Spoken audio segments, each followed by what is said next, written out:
राहुल गांधी ने अपनी जिंदगी के 50 साल का सफर ऐसे समय में पूरा किया है जब कांग्रेस अध्यक्ष पद से इस्तीफा दिए हुए उन्हें 1 साल होने को जा रहा है।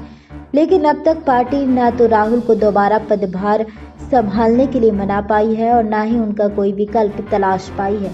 पिछले 10 महीने से सोनिया गांधी ही अंतरिम अध्यक्ष के रूप में कांग्रेस को चला रही हैं। हालांकि राहुल पिछले कुछ दिनों में अपनी छवि से इधर एक अलग छवि बनाने की कवायद जरूर करते दिखे हैं। बता दें आपको कि बीते साल लोकसभा चुनाव में राहुल गांधी ने कांग्रेस को उसका खोया जनाधार वापस दिलाने के लिए एड़ी चोटी का जोर लगाया था।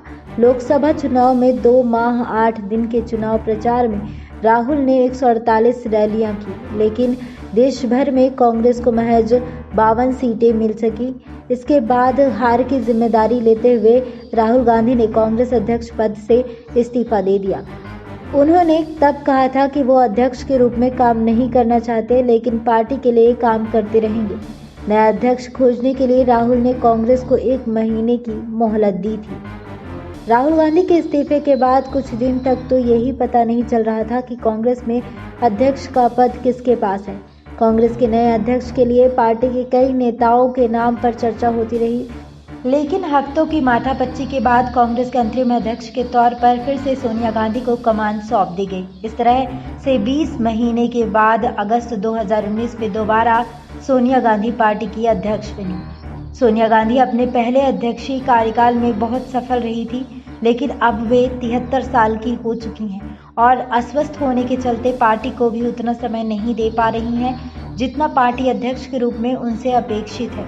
सोनिया गांधी के अंतरिम अध्यक्ष बनने के बाद कांग्रेस ने महाराष्ट्र और झारखंड में सहयोगी दलों के साथ मिलकर सरकार बनाई, लेकिन मध्य प्रदेश में पार्टी में फूट के चलते उसे सत्ता गंवानी पड़ी। कोरोना संकट और लॉकडाउन के बीच सोनिया थोड़ी सक्रिय नजर आई। कांग्रेस कार्य समिति की वीडियो कॉन्फ्रेंसिंग के जरिए बैठक कर उन्होंने पीएम मोदी को कुछ अहम सुझाव भी दिए।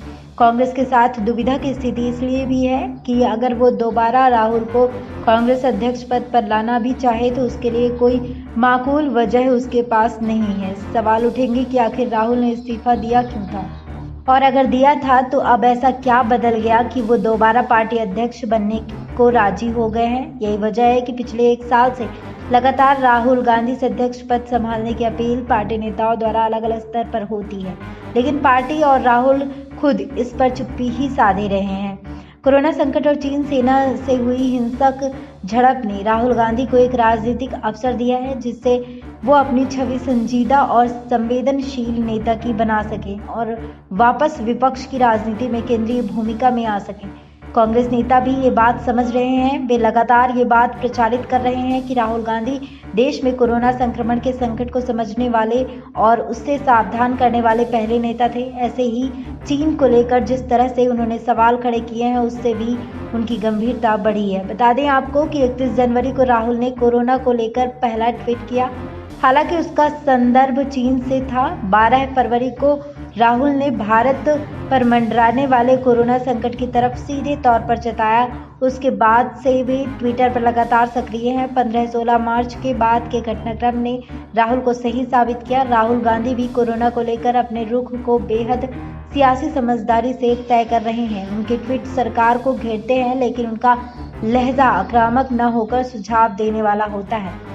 राहुल दूध का जला छाछ भी फूंक फूंक कर पीने वाली कहावत चरितार्थ करते हुए कोरोना पर अपनी प्रतिक्रियाओं को लेकर सजग हैं। वे जानते हैं कि इस संकट के टल जाने के बाद ये बड़ा राजनीतिक मुद्दा बनेगा, जिसमें एक ओर सरकार इस संकट से निपटने के अपने प्रयासों को लेकर अपनी पीठ थपथपा रही होगी और भारत को विकसित देश की तुलना में बड़े नुकसान से बचाने की बात कह रही होगी। दूसरी ओर विपक्ष कमजोर अर्थव्यवस्था, नौकरियों का संकट, महंगाई, मजदूरों का पलायन आदि मुद्दों को लेकर सरकार को घेर रहा होगा। सरकार विरोधी खेमे में के अगुवा राहुल ही होंगे और इसी से उनको कांग्रेस की कमान दोबारा संभालने का मौका भी मिलेगा। अब ऐसे में सवाल ये उठता है कि क्या राहुल गांधी कांग्रेस की कमान संभालेंगे? क्या कांग्रेस अध्यक्ष पद की कमान राहुल गांधी संभालेंगे?